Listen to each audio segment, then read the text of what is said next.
because there was such ruckus and such excitement and so much enthusiasm as we will attempt to portray for you guys. So, for you, Andrew Jackson, who in the world is this man? Well, this man was not too much older than you. He was 19 years old when he heard that the people of this country were interested and trying very hard to develop a country built upon democracy and freedom for all. And he left France against the wishes of the king, against his family's wealth and capacity, and came and joined none other than George Washington in one of the darkest times in our early history. And very shortly became a driving, creative force in the journey.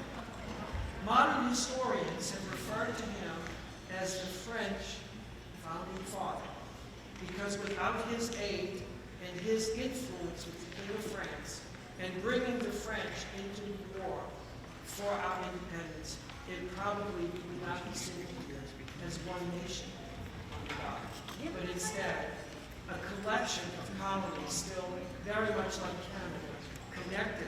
Like Canada, you understand? Like Canada, people dismiss that and think it's just foolishness. Like Canada, still connected to the British Crown. And we, ladies and gentlemen, have the privilege to continue to build and evolve and to become where we are, and for you young folks, for the next level of what we want. And so with that, ladies and gentlemen, we're excited.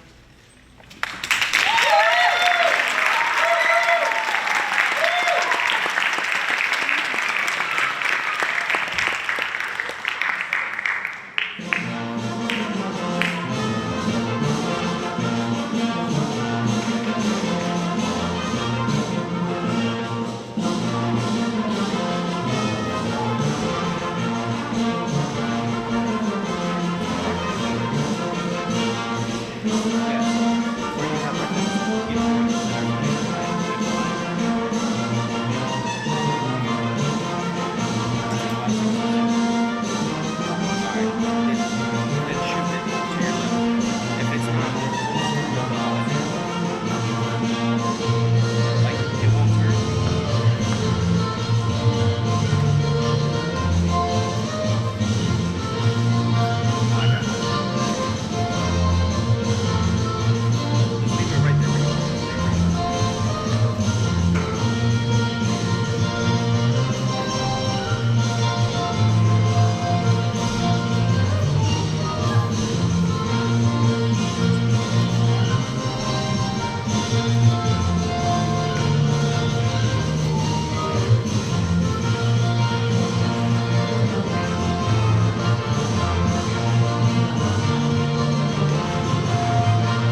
Good morning once again. What a privilege it is for us when you think about birthdays, anniversaries. Everybody loves to celebrate, right? Well, today we have the privilege to celebrate a most unique anniversary for our community. 200 years ago today, probably about this time of the day, the Marquis actually came up the river on the riverboat Natchez at Chalmette battlefield with minimum levies, nothing like today, and was greeted by a throng of unbelievable numbers of people. As some people have said, potentially, New Orleans' first Mardi Gras, at least in numbers, and in excitement and in ruckus, dancing and food and people awaiting. Probably in America's history, there's never been any single individual who has had as many people to come out and welcome as did the Marquis. And we are so honored in New Orleans that our story is once again being connected to the national story. That the Battle of New Orleans was in fact the completion of America's journey out of colonialism.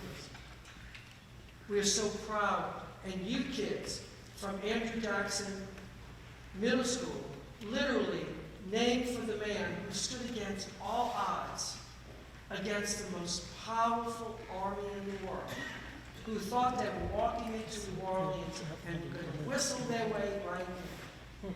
And the story completely changed. January 8th, 1815, no longer did a man or a woman bow in knee to a king or a queen in this part of the world.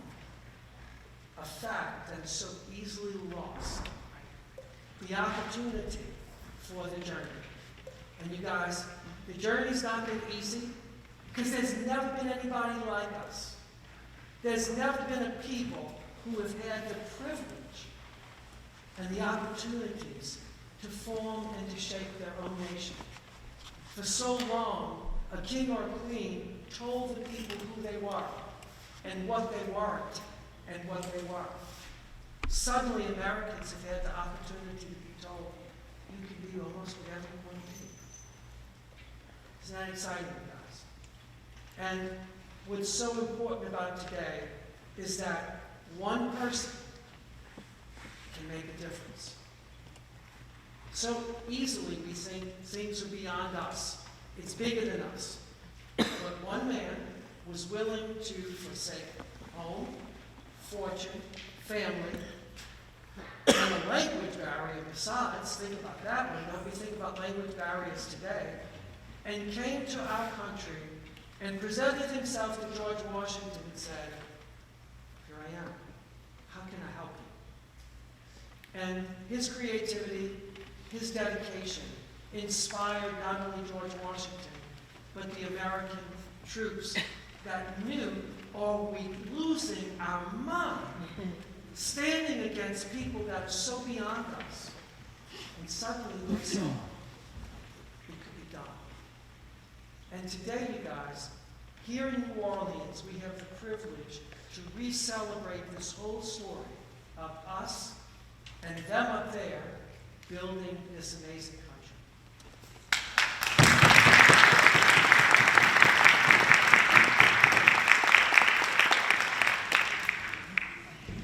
Would everyone please rise as I present the Marquis de Lafayette?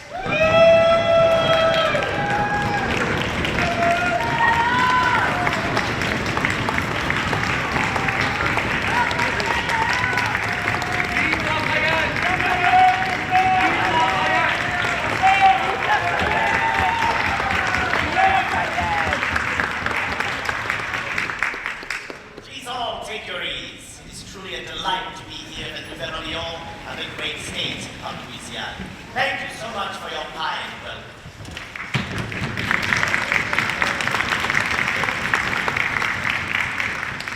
Good morning, mes amis.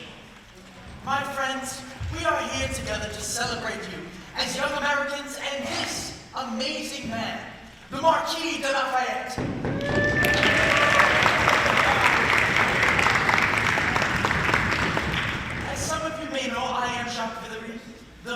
native-born governor of our esteemed state of Louisiana. I served in 1815 directly after the Battle of New Orleans. My home is now the site of the Valero oil refinery. Progress! 200 years ago today, on the eve of April 10th, the Steamboat Natchez arrived on the river in front of the Chalmette battlefield. This man, who was the guest of the nation, stepped ashore to the sound of cannon fire and cheers from a large crowd.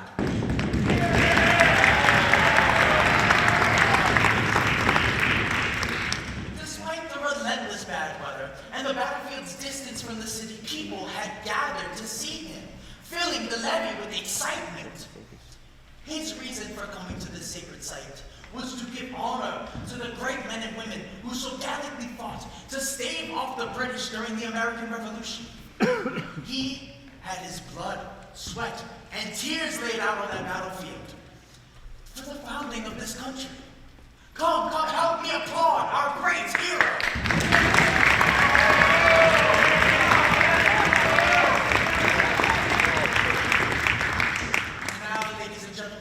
The governor of Louisiana, the Honorable Henry Johnson.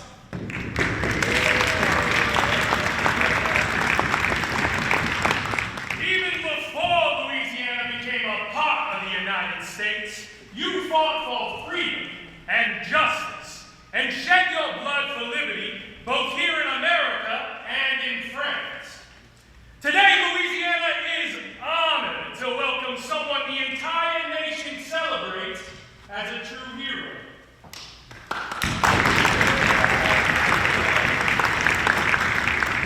General Louisiana is proud to have been a participant in the fight for independence during the Revolutionary War through the heroic efforts of Spanish colonial governor Bernardo de Galvez. This great parish is named. We know how much you contributed to the American Revolution and how important your efforts were. The people here care just as much about the principles of freedoms and liberty as the rest of the country. And they are just as determined to protect those rights and liberties that were earned through hard work and sacrifice. Our love for this country is not just words. We can prove it. The grounds of the very Chalmette battlefield is a testament to just that. Right here, Louisiana's soldiers and civilians stood with their fellow Americans, led by the brave General Andrew Jackson.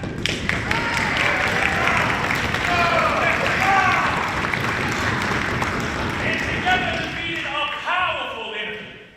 That victory was one of the greatest in history, achieved against all odds. It not only drove this enemy off this land,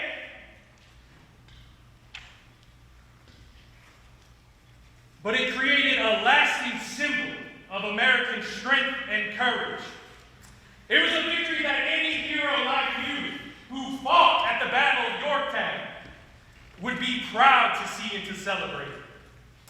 In Louisiana, you will find something truly special, a unique example of how your efforts in the name of liberty have made a lasting impact. This state, founded by French settlers, and still home to many of their descendants, like Governor Dillard, stands proudly as a part of the American Union. Here, French traditions blend seamlessly with the freedoms you fought to secure, proving wrong those who doubted their ability to embrace liberty.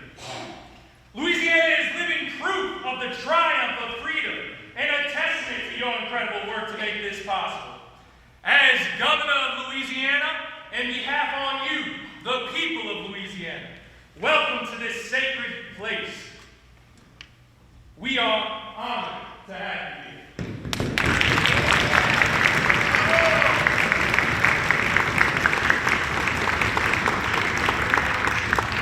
The mayor of New Orleans, Monsieur Louis-Philippe de Lafayette, brought greetings.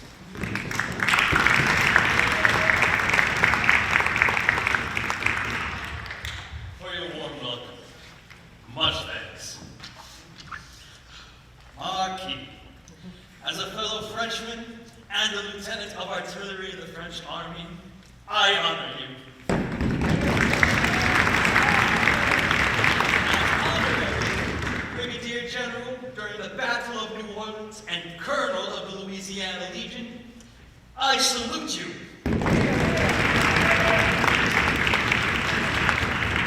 This great city of New Orleans, which I am honored to represent, is overjoyed to welcome you. By agreeing to visit us, you have brought great happiness to our city. We take pride in hosting the guest of the American nation.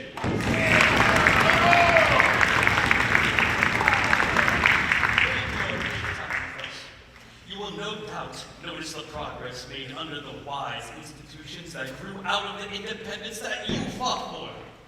These institutions, along with our extraordinary Constitution that you helped establish, are living proof of your efforts.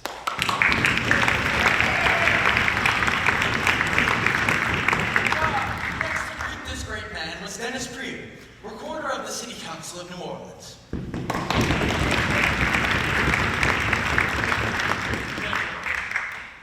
As representative of the City Council of New Orleans and as a veteran of the Battle of New Orleans, let me just say that your visit to our city is an event that fills us with pride for many reasons. As members of the great American family, we share the joy felt by our fellow citizens across the Atlantic states in welcoming you, the friend and companion in arms to the legendary George Washington.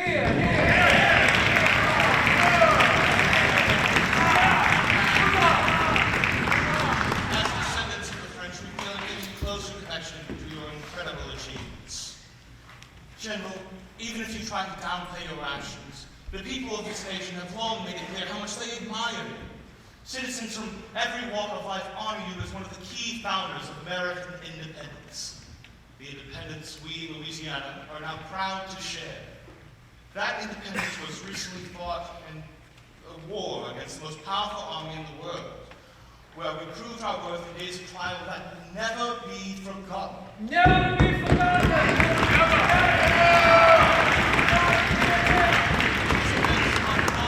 What made Louisianians have the honor of your respect. We are so glad to welcome you here today.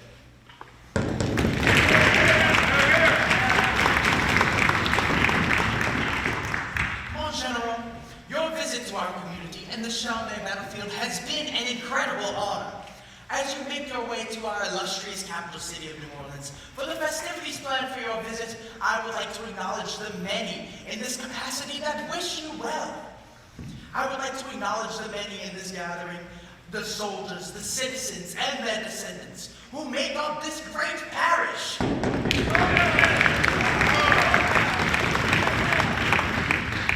fought for the freedom of the United States in the American Revolution, and in the Battle of 1812, which ended right here in New Orleans. We honor them today. The descendants of the French colonialists who settled New Orleans. Canary Islanders, known as the Slingers, who settled St. Bernard with Bernardo de Galvez and Jackson.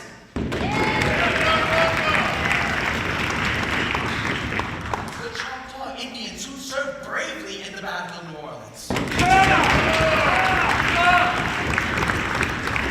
the free people of color and the enslaved who defended the colony and the state. As to this last group mentioned, it is my pleasure to introduce you to Colonel Joseph Savary and Captain Lewis Simon, representing the city's Many of these individuals fought bravely to defend the country and played a vital role in the victory on January 8th, during the Battle of New Orleans. They have requested the honor of meeting you, General, to express their admiration and their gratitude. Colonel Savary and Captain Simon.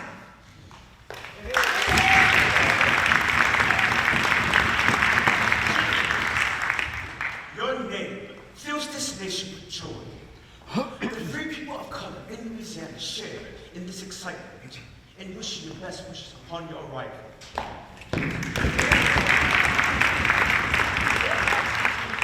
Respect and admiration for you, as well as a commitment to the values of freedom itself.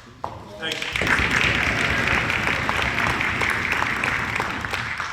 General, you were just a young man when one of the most remarkable revolutions in history began in this part of the world. Driven by your love of freedom and justice, you courageously fought for the people's cause.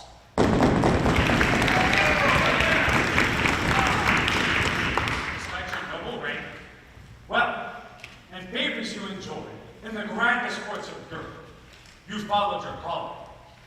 You left your hometown and stood on the battlefield alongside the legendary George Washington.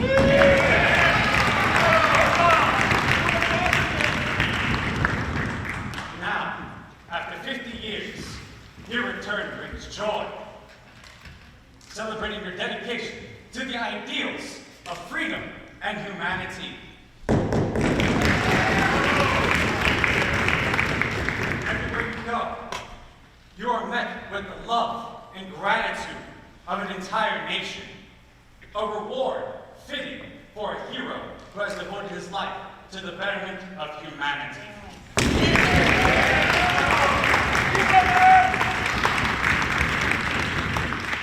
Now would everyone please rise as I present the Marquis de Lafayette.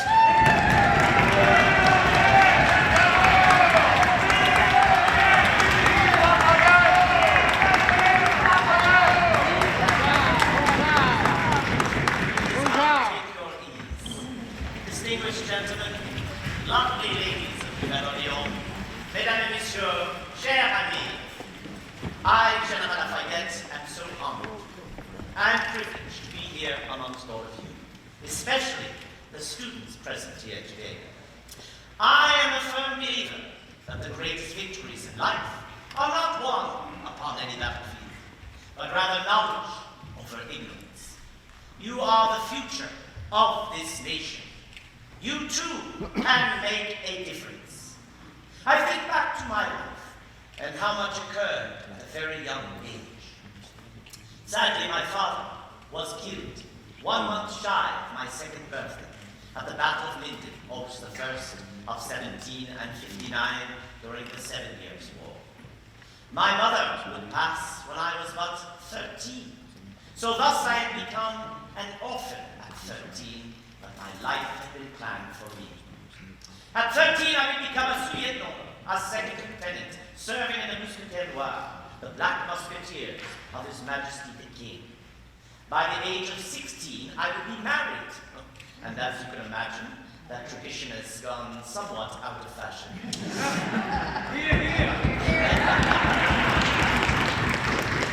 But nonetheless, it would grow into a marriage of love with the blessings of 4 children. 3 who would survive to adulthood. But my friends, it would be at the age of 19 that I would first hear of this glorious cause of American freedom. For I had been billeted in the eastern part of France, in a city called Metz. And as was commonplace back then, we would often have these grandiose dinner parties with all the most noble officers and attendants. And there, typically, we would speak about the various subjects of the day, a war that had begun, a war that had concluded, perhaps a new treaty that had been signed, or an innovation in strategy or in tactics. But on one occasion we had a very special guest, and this guest was none other than the Duke of Gloucester, the brother to the King of England. But, unlike his brother, the King of England, the Duke of Gloucester was rather sympathetic to the American cause. In fact, many were of the opinion that he thought America should be free and independent. So, we all listened in on what he had to say. We spoke of the fighting at Lexington and at Concord, of the Grand Congress in Philadelphia, and of course of the great man himself, that of General Washington. And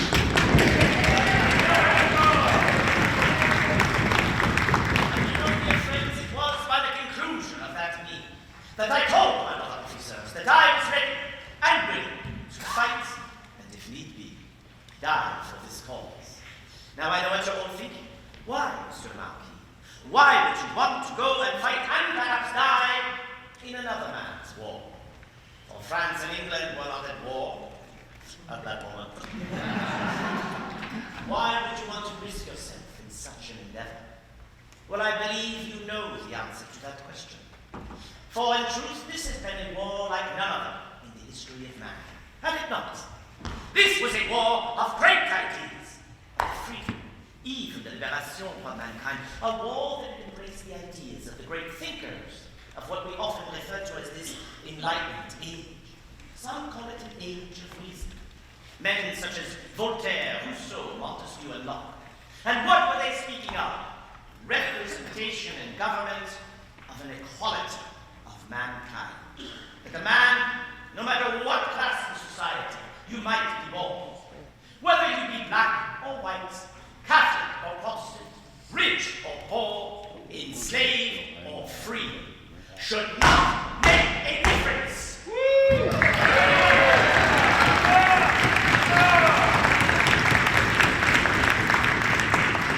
But simply by the way in which that person will carry themselves and prove themselves in this world. So it was with this grand inspiration that I decided to come to America and enlist myself in the service of His Excellency General George Washington. Now I will take part in the entirety of the war, fighting in many great battles from Brandywine to Barron Hill, and concluding, of course, in the great siege of Yorktown that concluded 19 October 1781, in which we vanquished the English, just as you, the brave citizens of Louisiana, vanquished the British at the Battle of Orleans.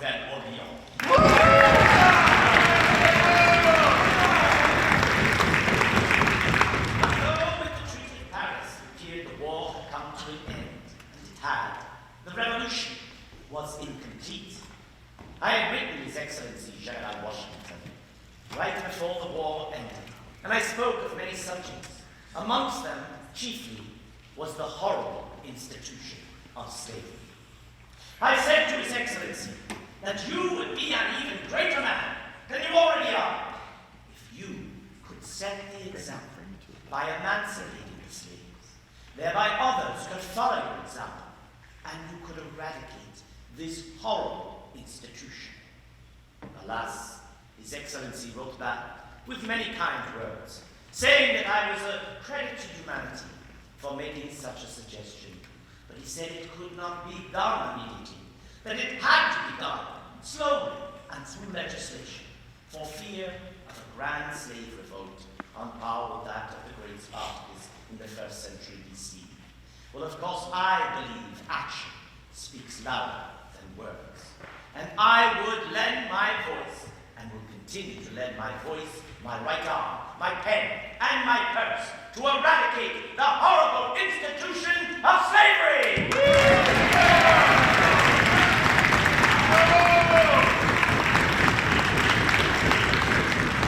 My dear friends, I am so sincere in my convictions that had I known I was founding a nation of slavery, I would have never come. My dear friends, that is but one portion of the revolution that is incomplete. There are the indigenous peoples, the Native Americans, of which I had the honor and privilege to have met in my many journeys. But it was back in 1778 where Congress had dispatched me up to Albany, New York. There I was to lead an invasion of Canada. There were several problems with that. First amongst them, the Canadians did not want to become Americans. But regardless, being that that was called off, I was asked by General Lafayette to negotiate a treaty with members of the Iroquois-speaking natives there. Indeed, we simply call them the Iroquois from the language they speak. But they are really 6 nations. That of the Mohawk, the Seneca, the Cayuga, the Onondaga, the Tuscarora, and of course the Oneida. And my negotiations would take place with the Oneida. You must understand, I had never met these peoples before. I had read about them. I had seen wood carvings of them. But I had never met them before, and I was fascinated with them. So much so, and much to my surprise and happiness, they were fascinated with me as well. And many of their tribal elders and sachems decided to adopt me into their tribe. Think of that honor and privilege. I would be bestowed with a new name. My Oneida name is that of Koialea, which means great warrior. But I must admit I did not mind that name. of the Oneida, their name in their tongue is Oniataka, which means people of the standing stone. Now, I find this fascinating because they believe in their millennia that they have existed, in their generations that have passed, that the stone that juts out from a mountain will endure everything. The passage of time, the storms, the rain, the snow, the sun, but it will remain. But the markings of time will be evident upon that stone. So thus, they are the people of the standing stone. Can you imagine this? They look to the past for the answers to the future. Is that not history, my friends? Can we not all do that?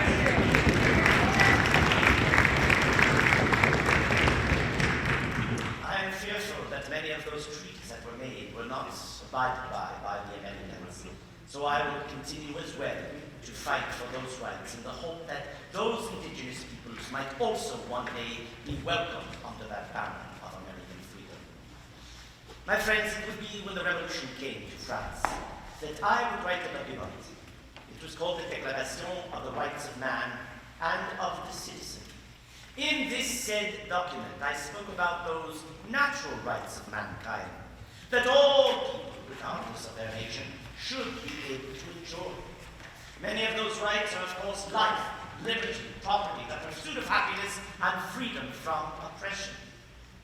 Words that are familiar to me, words that we should all be able to enjoy.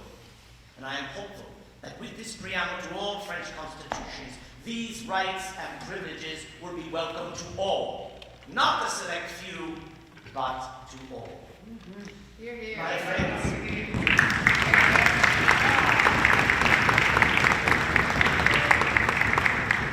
as I come back to America after 40 long years, the last time, of course, setting foot after the Treaty of Paris of 1783, and there seeing His Excellency General Washington for the last time, little did I know.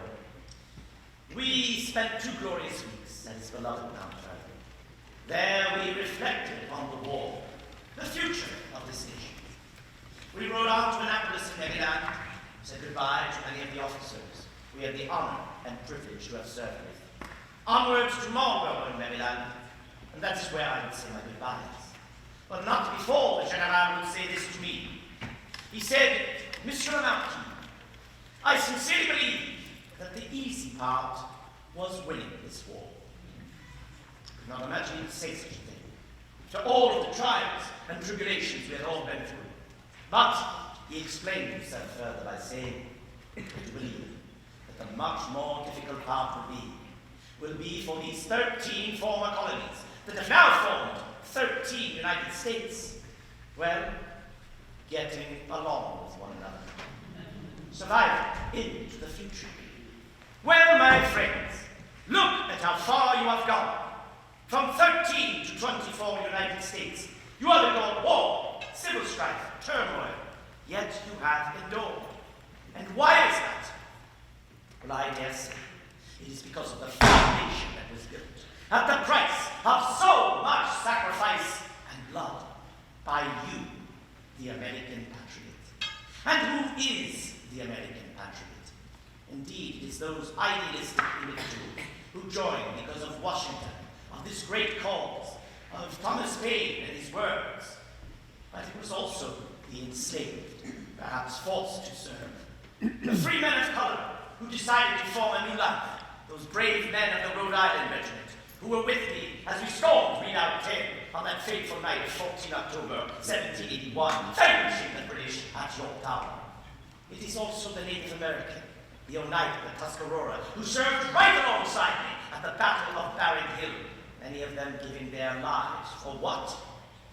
Not for me, but for you, the American people. It is the camp followers, the women who supported their men upon the march.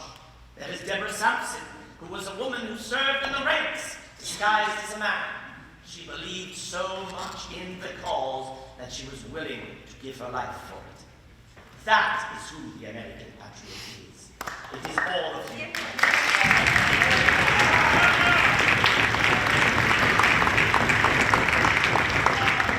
I thank you for your kindness and your God bless you all, and God bless this great nation of the United States of America.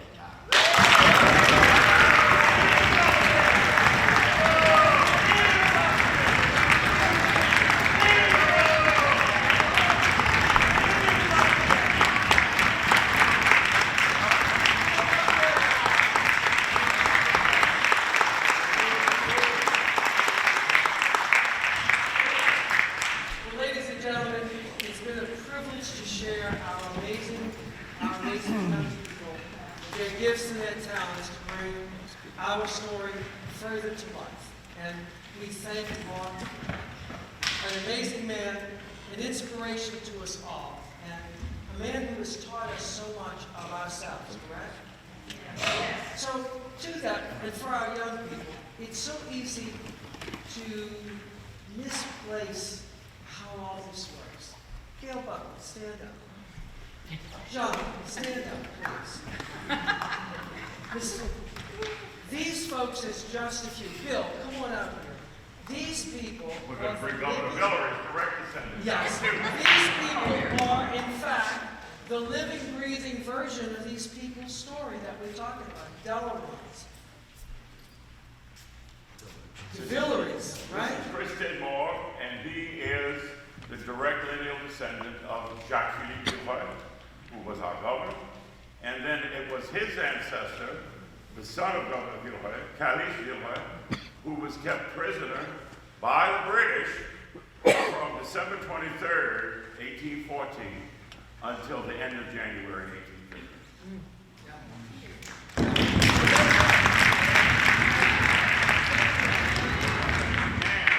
It was Armand Duplantier, Don Duplantier's ancestor, and Jacques-Philippe Villeroy, who escorted General Lafayette from the steamboat to the what was the McCarthy house. It was then William Montgomery's home and the battlefield. We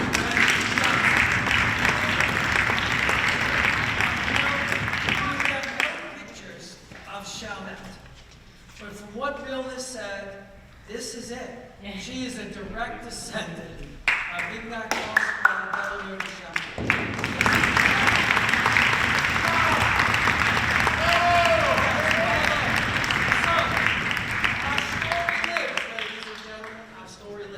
And I think our dear Miss Maddock would like to share her thoughts with all of you.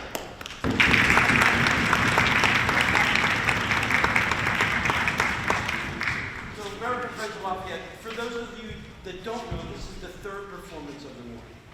We have educated over 1,000 students today about Lafayette, the importance of history, and the importance of the history of this local place. And that is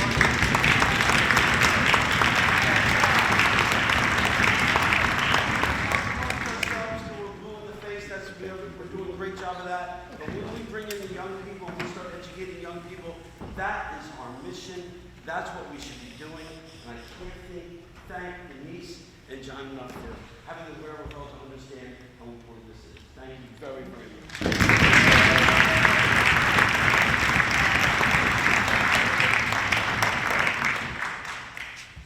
Thank you, Chuck, and thank you to everyone who's here. I don't have a script today. I want to thank Kristen Elliott, who has worked on the students' script and refined it to its excellence.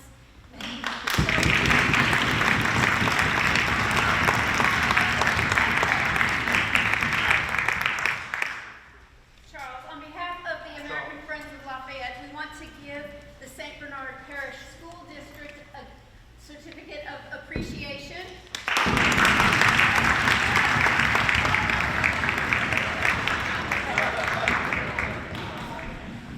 Annalise, come join us, please. Because you guys need to know, I don't think these kiddos would be where they are without she and her.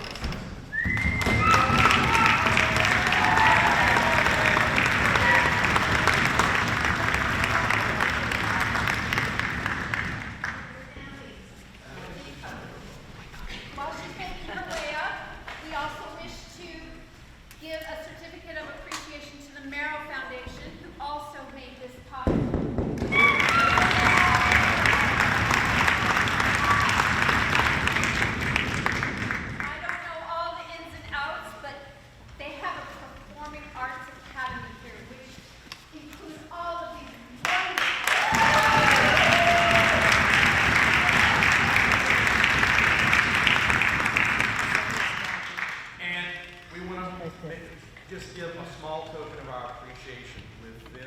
glass plaque that reads, "With sincere appreciation to the St. Bernard Parish Schools Performing Arts Academy, Mr. Charles Kassar, Director, for your invaluable contribution to making the Lafayette Bicentennial a triumphant success, April 10th, 2025.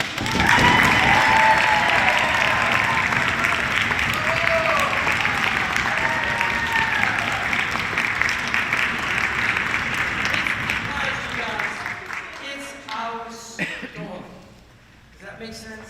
It's our story that so needs to be told. But wait, there's more. We started this a year and a half ago. Probably I came to you. Well, at least in the story.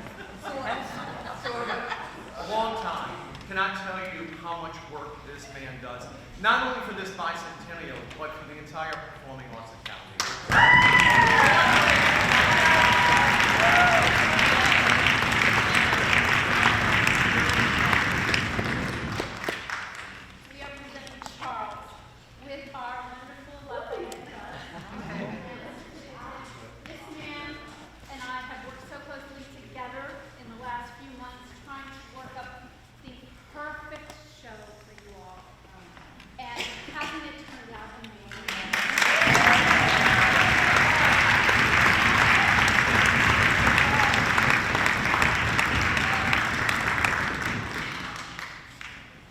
Not to be missed, right? Okay, congratulations. We're done? Get back on the bus. Get on the bus! Get on the